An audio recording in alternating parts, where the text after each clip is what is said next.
Уважаемые гости, мы рады приветствовать на сцене модератора лекции, непревзойденная Ингеборга Дапкунайте.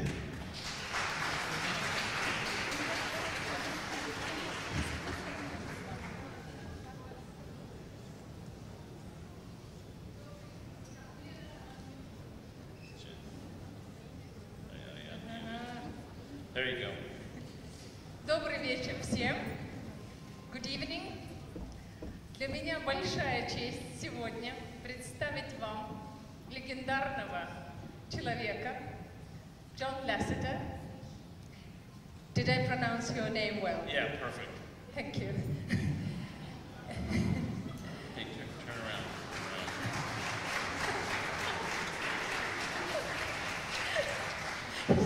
There we go. Я забыла свой iPhone. В рамках фестиваля «Черешневый лес» и с помощью прекрасной компании Cinemotion. Итак, я имею право, I have the right, which you have given me, я имею право задать первый вопрос. Я буду говорить по-английски, потому что, чтобы Джон понимал. I said, I'll speak in English so you understand. And my first question is, now we can sit down properly. You are the person who at a very, very early age knew what you were going to do when you grow up. And obviously you managed to do it. But did your reasons for why you wanted to do it have changed? And how they have evolved? And what were the reasons when you were a kid? And how they changed till now? That is a fantastic question. Wow, I've never been asked that question. That's great. When I was a child, I grew up in a family where my mother was an art teacher.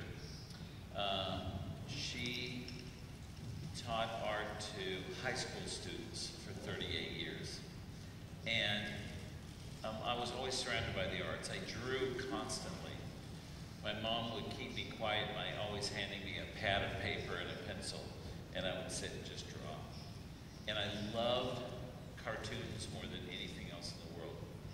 And when I was 13 years old, I read a book called The Art of Animation by Bob Thomas, and it was a book that talked about how Walt Disney made cartoons. And it dawned on me at that point, I never considered that people actually make cartoons for a living. They got paid to draw cartoons all day.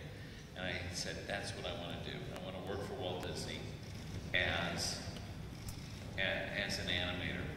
And at that time, why I wanted to do it was that animation and cartoons had entertained me so much and so deeply, from kind of through my life, from being a child, a kid, all the way up, into being a teenager.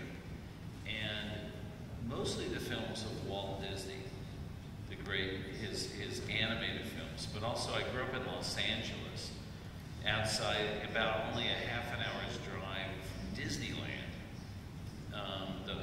the amusement park that Walt Disney created. And there's a certain type of entertainment that you get from the Walt Disney, that he created, the Disneyland and the animation. So that's what drove me to want to be an animator. And so now, as my career, as I discovered computer animation, and I went from working at Disney to going up to work with George Lucas and Lucasfilm in their research group on computer animation. And that group in 1986 was bought by Steve Jobs, and we became Pixar. And then when I was making my first feature film, which was Toy Story, I actually kept going back to the whole reason why I got into animation. And it has not changed. it is still the desire to entertain people the way I was entertained as a kid. You know, it's that desire to, there's a type of entertainment that Walt Disney gave me when I was a child, and it's something that I really wanted to give to audiences.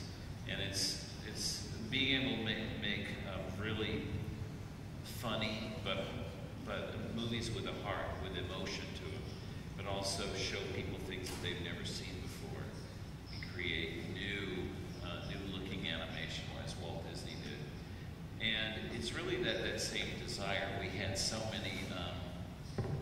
many moments in watching his films that I was laughing, but I also was just really moved, you know, with the emotion. And so anyway, it's the desire that is really stayed the same. That's a fantastic question. Thanks.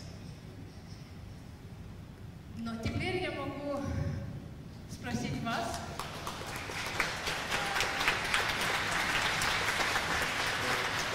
И передать в руки микрофон. У кого микрофон? И чтобы вы задавали вопросы зала. While they're handing the microphone out, I just want to say that this is my first trip to Moscow, my first trip to Russia, and I've been looking forward to this for a very, very long time. And I love your country and I love your city. This is spectacular. And everybody I've met here is fantastic. So this is amazing. I'm just amazed by this city and all the people. You know, a city is not its buildings, though, that they're beautiful. The city is its people, and you guys are fantastic. Well, John, thank you so much for a wonderful presentation. I mean, next time you make some animated movie about Moscow, So, talking about these animated movies of yours, what's your favorite film? If you have one. Yes. Well, my favorite animated film, my favorite movie of all time is Walt Disney's Dumbo. Oh. Dumbo, I think, is a spectacular film. It's one of the ones I enjoyed as a child. Lately, in the last 20 years, I've been very inspired by the work of the Japanese animation director Hayao Miyazaki, and he's become a good friend. But Miyazaki-san, if you're not familiar with Miyazaki's work, it's from Japan. I would recommend looking. My favorite movie of his, a lot, is I like My Neighbor Totoro, which is really spectacular. And you guys know that one? Yeah, it's great. So maybe Didn't you do the film together with him? We did. I helped Miyazaki-san out with the English language versions of his movies because Disney in many countries releases his films in theaters and then also on home video. And so I worked with him and people to create the English language versions. So we're very close. Thank you. And if you don't mind, one provocative question maybe. So there are some sci-fi animated movies like Square Enix had their Final Fantasy series. Some other studios had, and Pixar normally avoids this type of, theme. You have WALL-E, but it's not standardly sci-fi animated movies. Why so? Why you don't have something like? Well, because Pixar is a filmmaker-driven studio. We're not an executive-driven studio. We're not typical of Hollywood, and all of the stories that have been created by Pixar has come from each of the directors and his story teams. And we actually make movies, the kind of movies we like to watch. And we've all been inspired by the work of Walt Disney, filmmakers, through the years. My favorites are Frank Capra and Preston Sturges and Howard Hawks and these kind of directors and modern directors too, like Martin Scorsese and it's these films. It's like all of these things feed into each of the filmmakers, and then with story ideas that they really want to tell. And I'm the chief creative officer, so when they pitch the ideas to me, and I always look for two things, first and foremost, when I hear a new idea. And that is, where is the emotion and the heart going to come from this story? And that typically is in the emotional arc of the main character. And oftentimes it's kind of the type of movie it's going to be. You know, Toy Story was a buddy movie. We've had a fish out of water story. You know, there's these types of things, but you understand the type of emotion that you're going to get from this. But then the second thing that I'm always really concerned about is the setting. Is this kind of a world that I want to be in for, you know, an hour and a half to 2 hours? And also, will it match the medium of computer animation and also the level of technology that we have?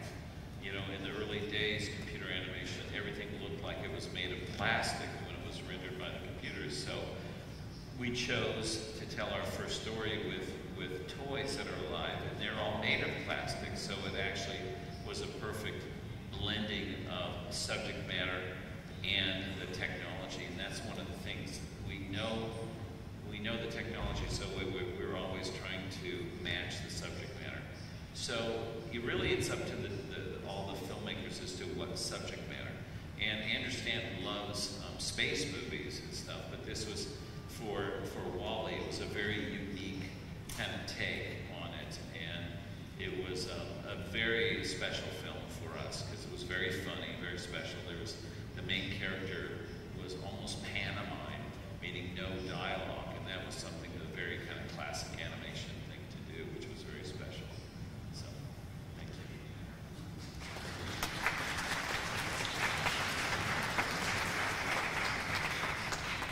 Meanwhile, while they're passing a microphone, I'll ask you a question.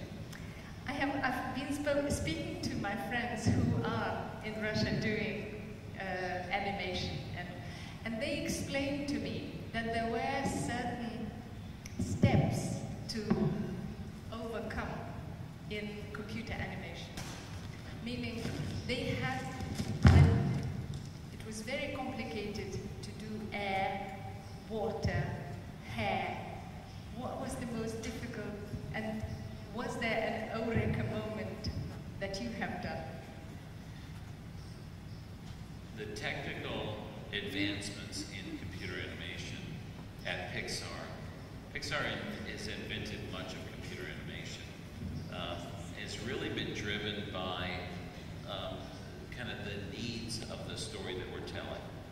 The story requires something like when we were doing Monsters Incorporated, we developed the main character and he was covered with fur, and we did not know how to do fur.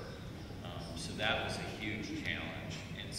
And so within each of these challenges that the technology is doing, there's always that moment when you see it and you go, you know, it looks great.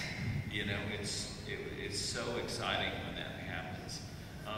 Pixar's brand new movie, which will be coming out here in June, is called Brave, and if you've seen the posters or something, it's Pixar's first female main character. Her name is Merida, and it takes place in medieval Scotland, and it has a lot of technical challenges in that movie in order to make the medieval setting very believable. We had to solve some technical problems that were very difficult, and that is one, her hair. She's a free spirit, and it's represented kind of in her hair, in her relationship with her mother. Her mother's trying to train her to be, you know, a princess, and she keeps tucking her hair inside